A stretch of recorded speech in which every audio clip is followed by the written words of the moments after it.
My name is Scarlett, I'm 28, and I thought I knew what family betrayal looked like until this Thanksgiving.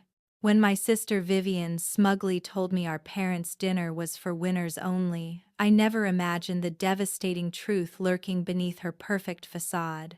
What started as holiday exclusion became the catalyst that exposed decades of lies, financial fraud, and manipulation that had torn our family apart. The moment I discovered what they'd really been hiding, everything changed forever. Before we dive into this shocking family drama, I'd love to know where you're watching from. Drop your location in the comments below and smash that like button if you're ready for a Thanksgiving tale that'll make your family drama look like a peaceful sitnet. Don't forget to subscribe because this story has more twists than a roller coaster. Trust me, you won't want to miss how this family betrayal comes full circle.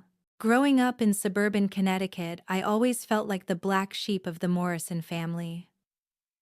My parents, Robert and Patricia, were successful real estate developers who built their empire from the ground up. My sister Vivian, 3 years older, was their golden child. Valedictorian, full scholarship to Harvard, successful corporate lawyer. I, on the other hand, chose a different path that never seemed to measure up in their eyes. After high school, I pursued my passion for social work, earning my degree from a state university while working part-time to support myself. My parents made it clear that my career choice was disappointing. "Social work doesn't pay the bills, Scarlett," my father would say, while my mother would sigh dramatically whenever anyone asked about my job. Meanwhile, Vivian's every achievement was celebrated with elaborate dinner parties and expensive gifts. The financial disparities in our treatment became glaringly obvious over the years.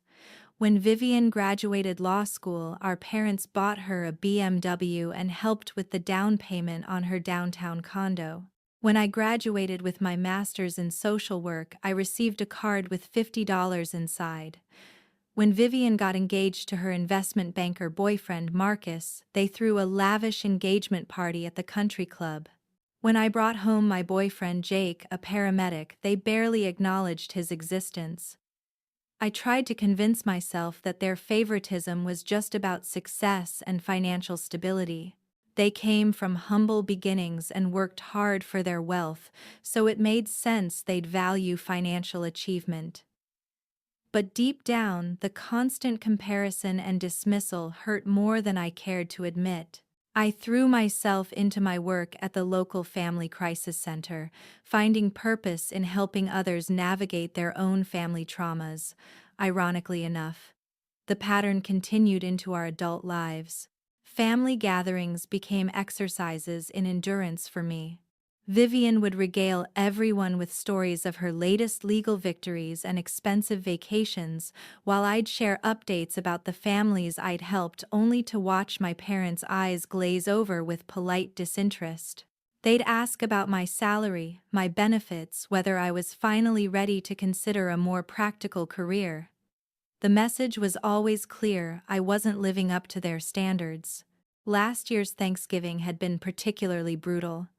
Vivian had just made partner at her firm, and the entire dinner conversation revolved around her success. When I mentioned that I'd been promoted to senior case manager and was working on implementing a new program for at-risk youth, my father literally changed the subject to ask Marcus about his investment portfolio. I left that dinner feeling smaller than ever, wondering why I kept subjecting myself to their judgment. But this year felt different from the start. October came and went without the usual Thanksgiving planning conversations. No discussions about who would bring what dishes, no arguments about guest lists or seating arrangements. I assumed they were just running late with the planning, so I called my mother in early November to ask about the details.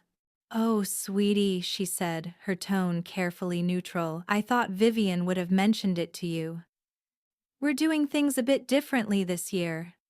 The way she said it made my stomach drop. "It's going to be a smaller gathering. Just the immediate family and Marcus's parents.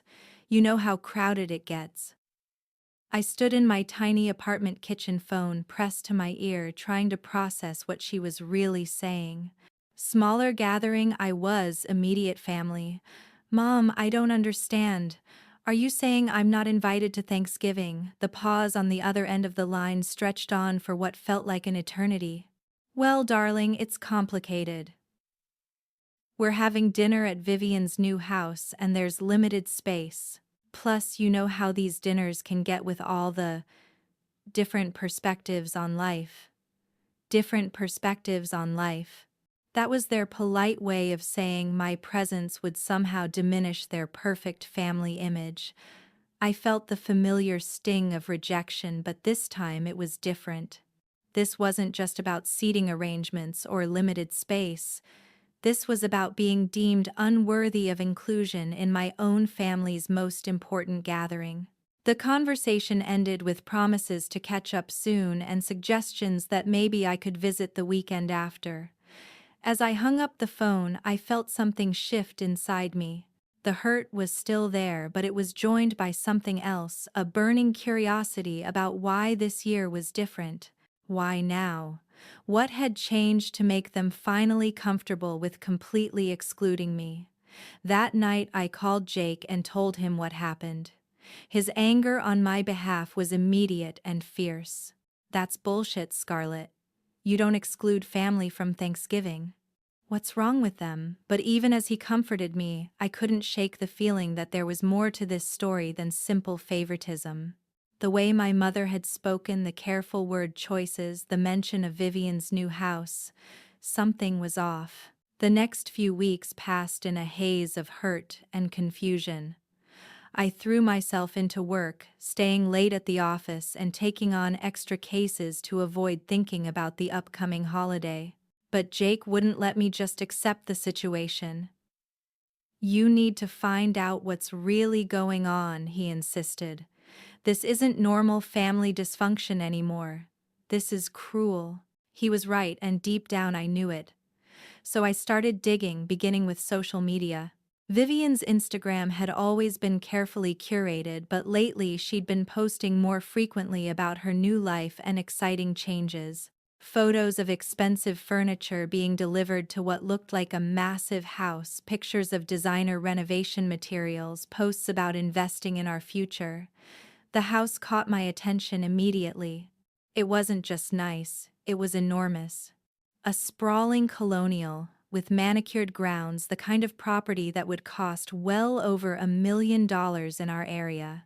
I knew Vivian made good money as a partner and Marcus was successful too, but this seemed beyond even their combined salaries.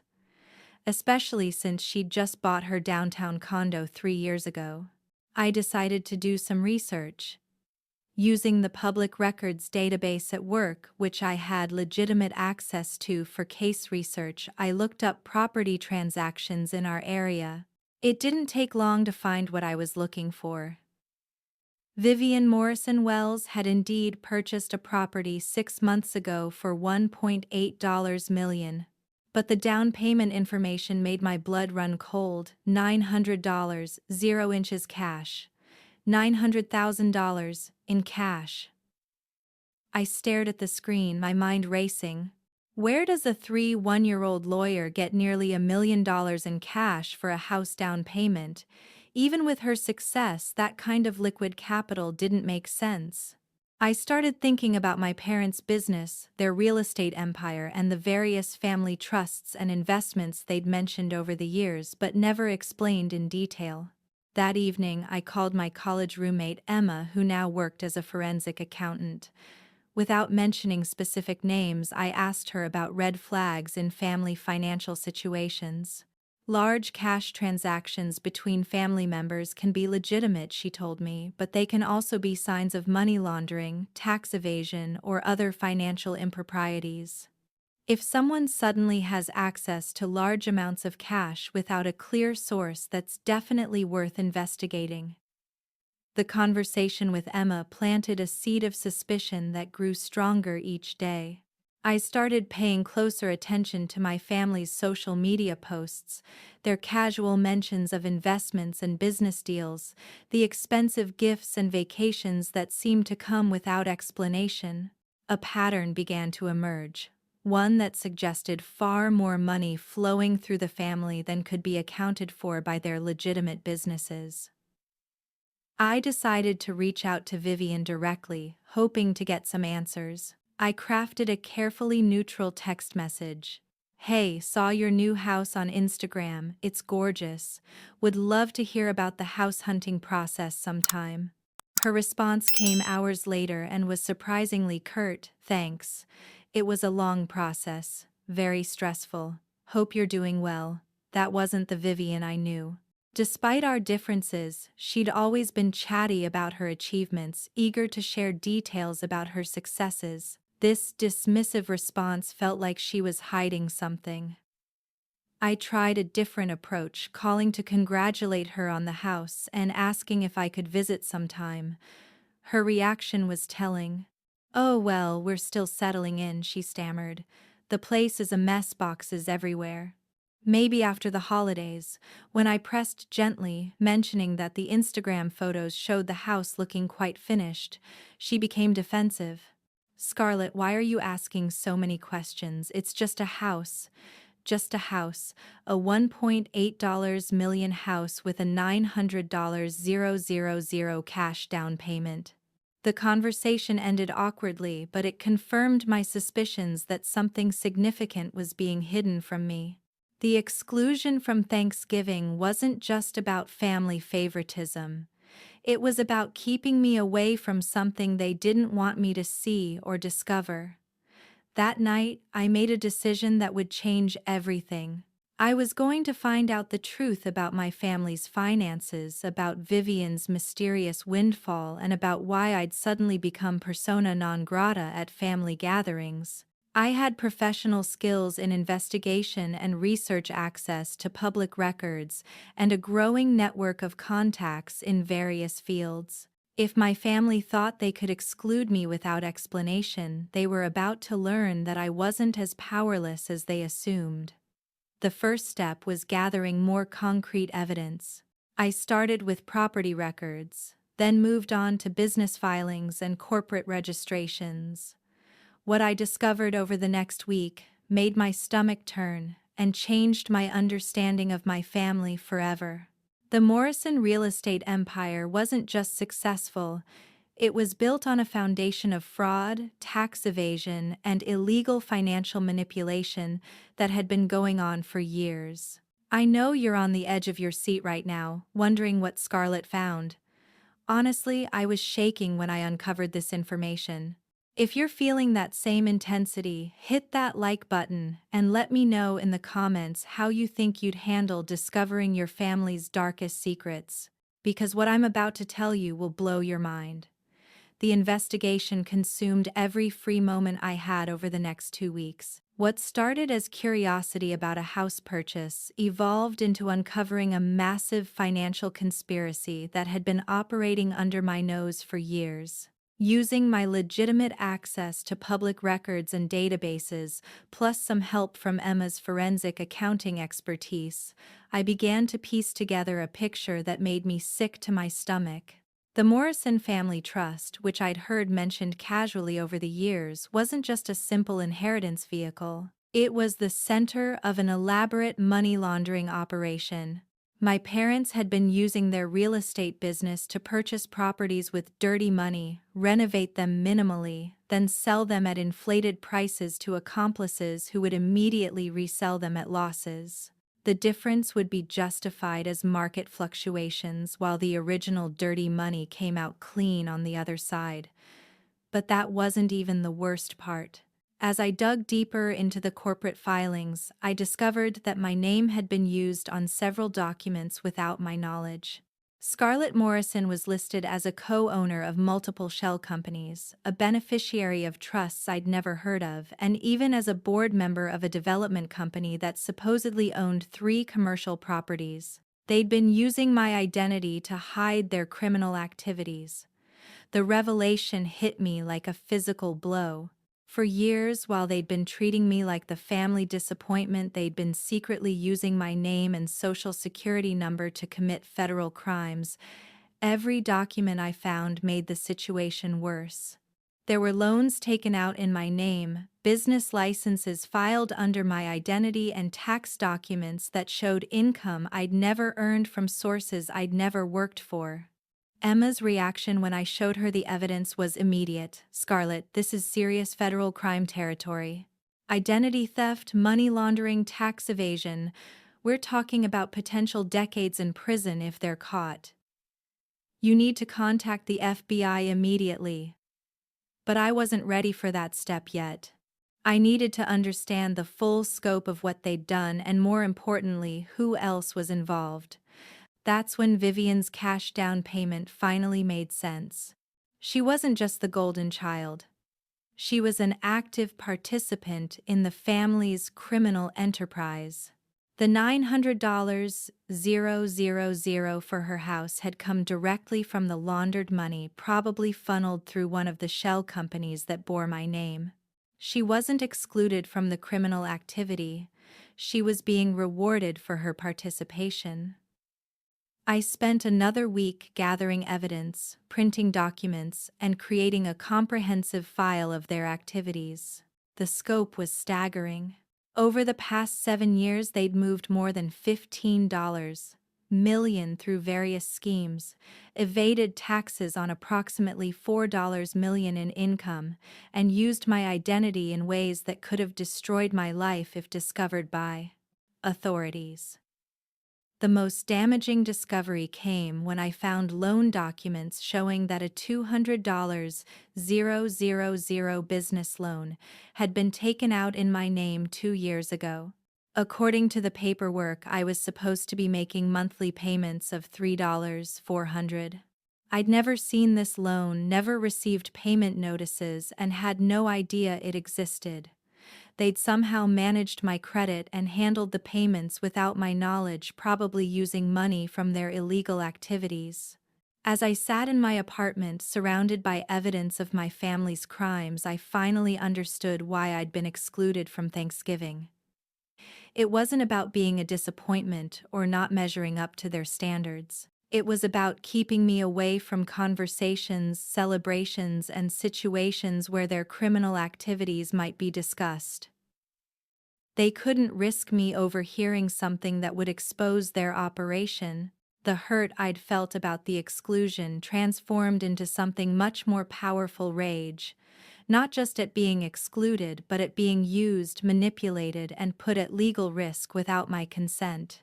They'd stolen my identity while simultaneously treating me like I was worthless. They'd built their success on criminal activity while lecturing me about practical career choices and financial responsibility.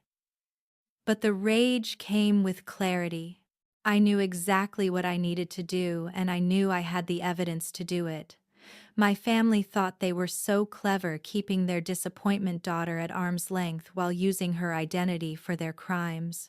They thought I was too naive, too focused on helping others, too trusting to ever discover their activities. They were wrong on all counts. And they were about to learn just how wrong they'd been to underestimate me.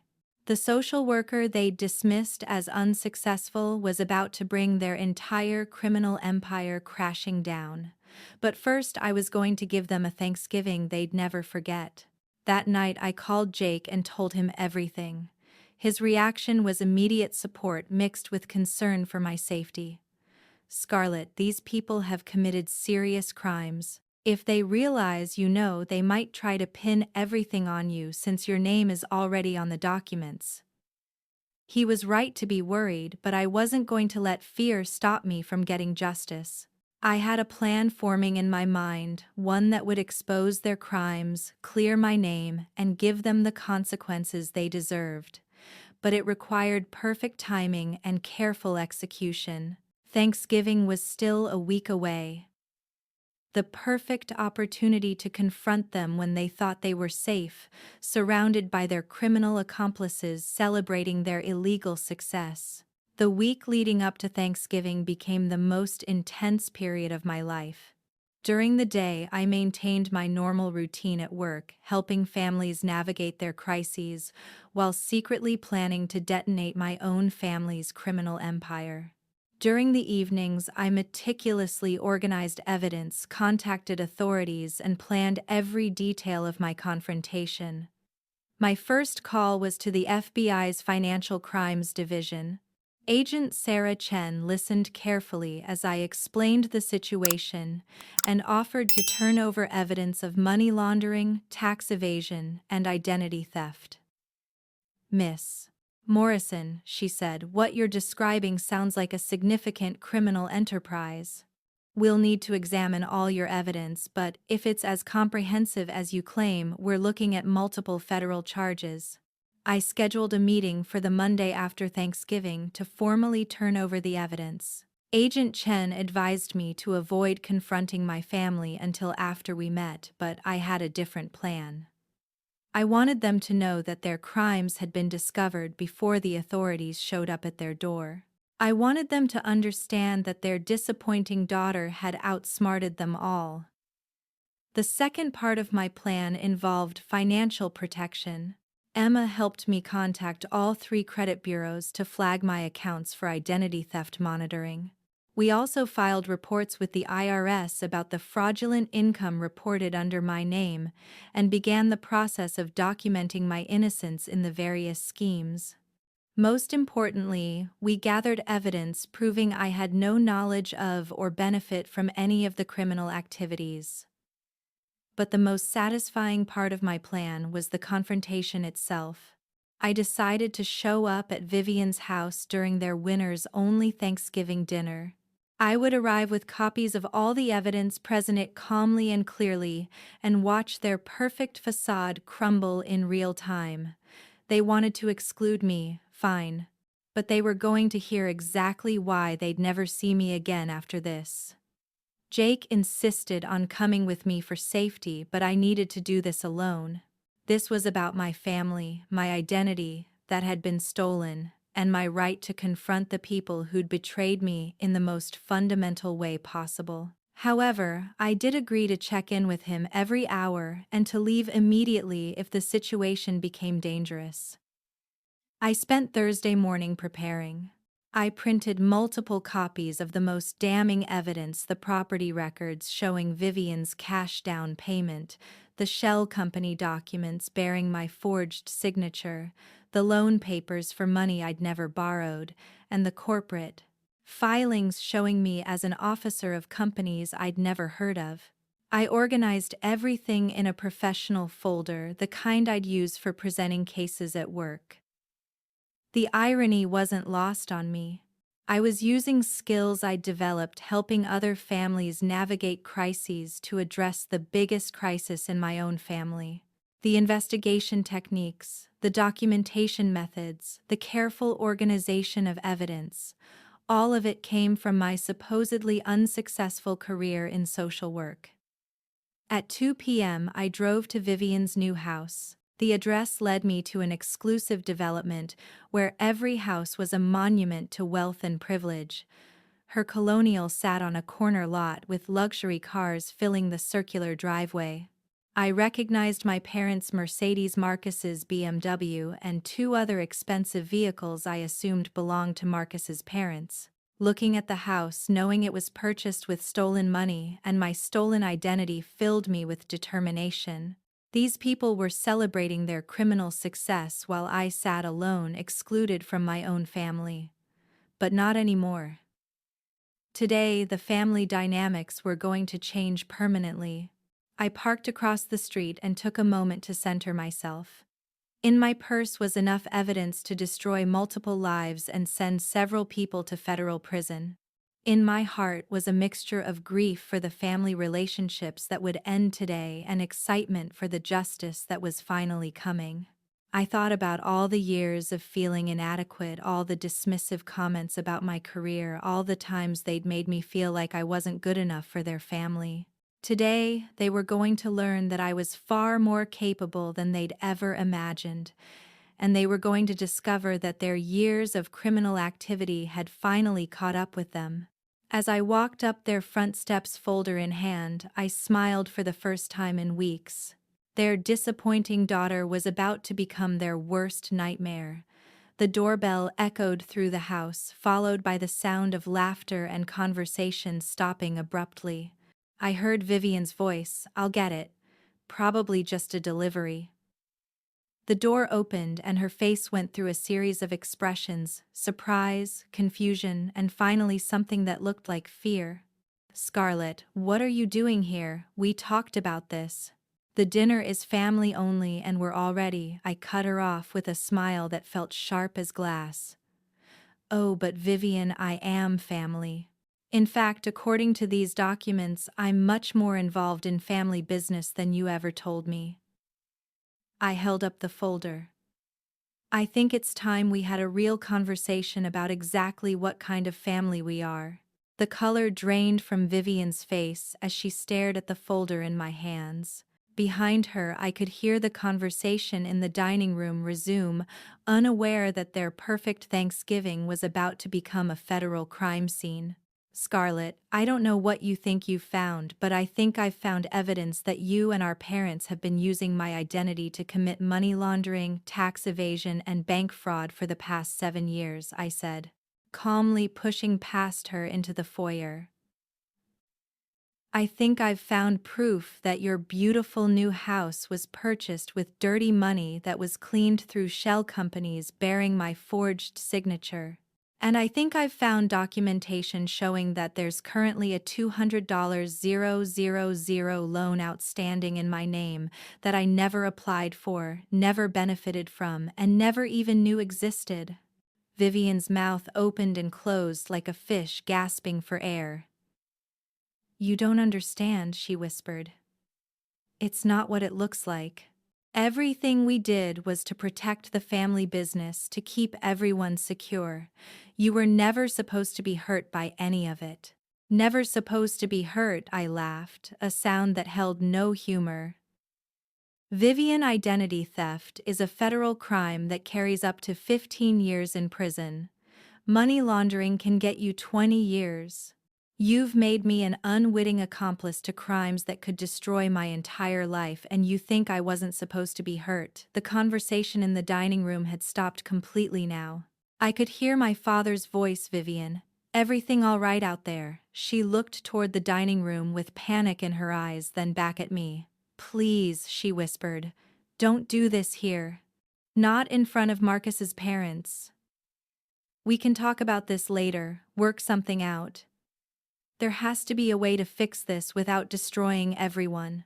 "Fix this?" I stepped closer, my voice still calm but carrying steel underneath. "Vivian, you can't fix federal crimes by having a conversation. You can't undo 7 years of identity theft with an apology.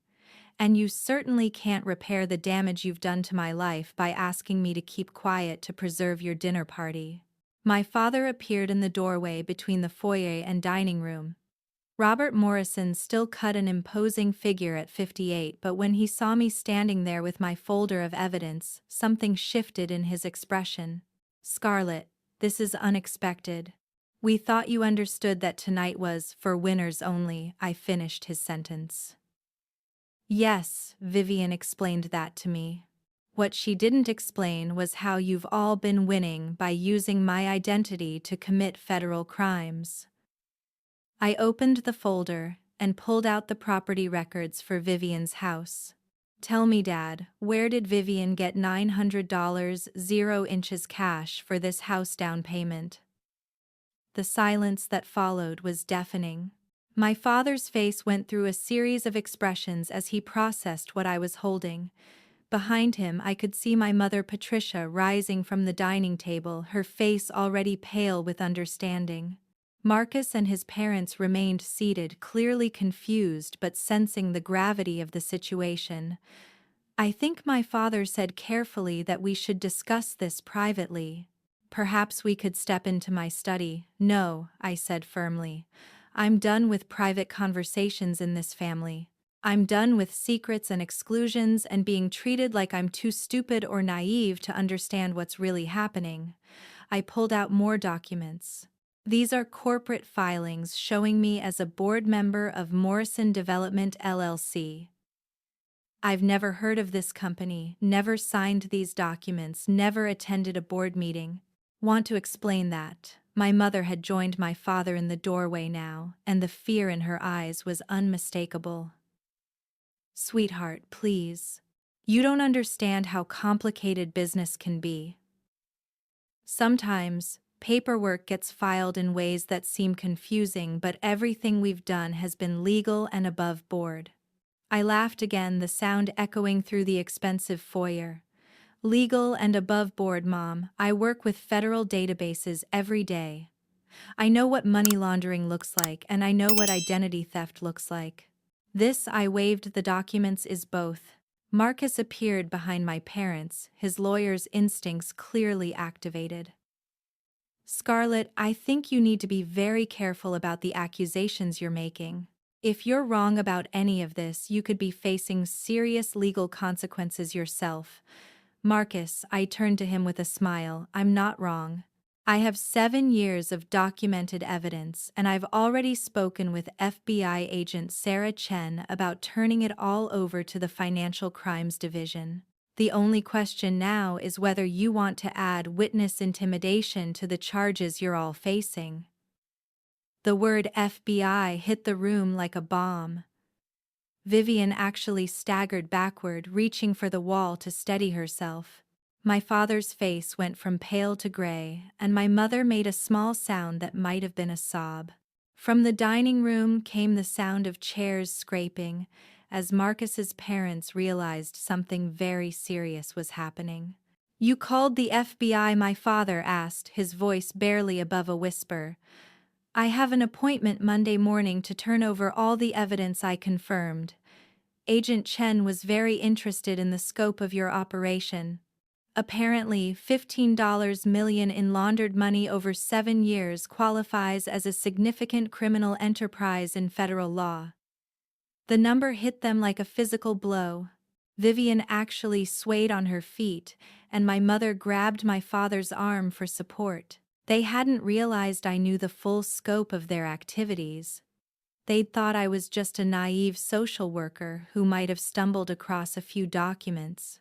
They had no idea I'd systematically uncovered their entire operation. Scarlett, my father said, his voice taking on a pleading tone I'd never heard before, we can fix this. We can pay back anything that was done in your name. We can straighten out the paperwork. You don't have to destroy your entire family over a business misunderstanding. A business misunderstanding? I felt my carefully controlled composure crack slightly. Dad, you stole my identity. You've been committing crimes in my name for 7 years. You excluded me from Thanksgiving because you couldn't risk me overhearing conversations about your criminal activities, and now you want to call it a misunderstanding. I pulled out the loan documents, the most personally devastating piece of evidence I'd found. This is a $200,000 loan taken out in my name 2 years ago. According to these papers, I should have been making $3,400 monthly payments for the past 24 months. That's over $80 0 inches payments that someone has been making to keep this loan current. Want to tell me where that money came from? The question hung in the air like a death sentence. Everyone in the foyer knew the answer, and everyone knew that answering it would be admitting to federal crimes. The silence stretched on until it was broken by the sound of Marcus's mother asking loudly from the dining room, "Is everything all right? Should we perhaps leave?" "Yes," I called back to her, my voice carrying clearly through the house. "You should definitely leave. You're about to be witnesses to a federal crime family being exposed, and you don't want to be here when the authorities arrive to investigate." The aftermath of that Thanksgiving confrontation unfolded exactly as I'd hoped, but with consequences that exceeded even my expectations. Marcus's parents left immediately, and within an hour, the perfect family dinner had dissolved into desperate phone calls to lawyers and accountants. Vivian spent the evening crying in her kitchen, while Marcus tried to figure out how to protect himself from the legal fallout. My parents sat in stunned silence. finally understanding that their years of criminal activity had caught up with them in the most devastating way possible. Monday morning, I met with Agent Chen and turned over every piece of evidence I'd gathered. Her team was impressed with the thoroughness of my documentation and the clear timeline I'd established. Miss Morrison, she told me, this is some of the most comprehensive evidence packages we've seen in a financial crimes case. You've essentially done half our investigation for us. Within 3 weeks, federal agents had raided my parents' business offices, Vivian's law firm, and both of their homes. The local news covered the story extensively. Prominent real estate family charged in $15 million money laundering scheme. Seeing my father's mugshot on the evening news felt surreal but also deeply satisfying. The legal proceedings moved swiftly. Faced with overwhelming evidence and federal charges that could result in decades in prison, all 3 of them accepted plea deals. My father received 12 years in federal prison, my mother got 8 years, and Vivian was sentenced to 10 years. Their assets were seized, including Vivian's dream house, to pay restitution to the victims of their schemes. But the legal consequences were just the beginning of their punishment. The social destruction was equally devastating. My father's business empire collapsed overnight, taking with it the reputations and investments of dozens of associates. Vivian was disbarred and lost everything she'd worked for. Marcus, desperate to distance himself from the scandal, filed for divorce before she was even sentenced. The family name that had once opened doors in our community became synonymous with fraud and betrayal. The most satisfying moment came 6 months later, when I received a letter from Vivian in federal prison. 3 pages of desperate apologies, explanations about family pressure, and pleas for forgiveness. She begged me to visit her, to help her understand how I'd uncovered everything, to somehow find a way to repair our relationship. I read it once, felt absolutely nothing, and threw it in the trash. My own life transformed in ways I couldn't have imagined. The skills I developed during the investigation caught the attention of law enforcement agencies, and I was offered a position as a financial crimes victim advocate with the FBI. The job combined my social work background with investigative skills, helping victims of identity theft and financial fraud navigate the legal system. It was meaningful work that paid twice what I'd been making, with benefits and opportunities for advancement that my parents had never thought my career could provide. Jake and I grew closer through the entire ordeal, and he proposed 8 months after that Thanksgiving confrontation. I've never seen anyone handle a crisis with more strength and intelligence, he told me. I want to face whatever life throws at us together. We're planning a small wedding next fall. A celebration that will include only people who genuinely love and support us. The financial cleanup took over a year, but eventually I was completely cleared of any involvement in my family's crimes. The IRS removed the fraudulent income from my records, the credit bureaus cleared my reports, and the federal court officially declared me a victim rather than a participant. I even received a small settlement from the restitution fund, though money was never my motivation. The emotional healing took longer. Therapy helped me process the betrayal and understand that their actions reflected their character, not my worth. I learned to see their years of dismissive treatment as projection. They knew they were criminals and couldn't bear to be around someone who represented genuine integrity and purpose. Looking back, I realized that Thanksgiving confrontation was the best thing that ever happened to me. It freed me from a family that never valued me, launched a career that fulfills me, and gave me the confidence to build relationships based on honesty and mutual respect. Their attempt to exclude me from their winners-only dinner backfired spectacularly. I won everything while they lost everything. The irony is perfect. They thought success meant money, status, and material possessions, even if it required criminal activity to achieve them. But real success, I learned, means integrity, meaningful work, genuine relationships, and the courage to stand up for what's right. By those measures, I was always the real winner in our family. I just didn't know it yet. So here's my question for all of you amazing viewers who've stuck with me through this incredible journey. Have you ever had to choose between family loyalty and doing what's right? How do you handle it when the people closest to you turn out to be completely different from who you thought they were? Drop your thoughts in the comments below, because I read every single one, and your perspectives always inspire me. If this story resonated with you, please smash that like button and share it with anyone who might need to hear that sometimes the black sheep of the family is actually the only one with integrity. Subscribe for more real-life stories about standing up for yourself and finding strength you didn't know you had. And remember, sometimes the most devastating betrayals lead to the most beautiful new beginnings. Thank you all for taking this journey with me, and remember, your worth isn't determined by other people's opinions, even when those people are your family. Keep being brave, keep standing up for yourselves, and keep believing that justice and karma really do come for those who deserve it. Until next time, this is Scarlett, reminding you that sometimes the best revenge is simply living an authentic, successful life while watching the people who wronged you face the consequences of their choices.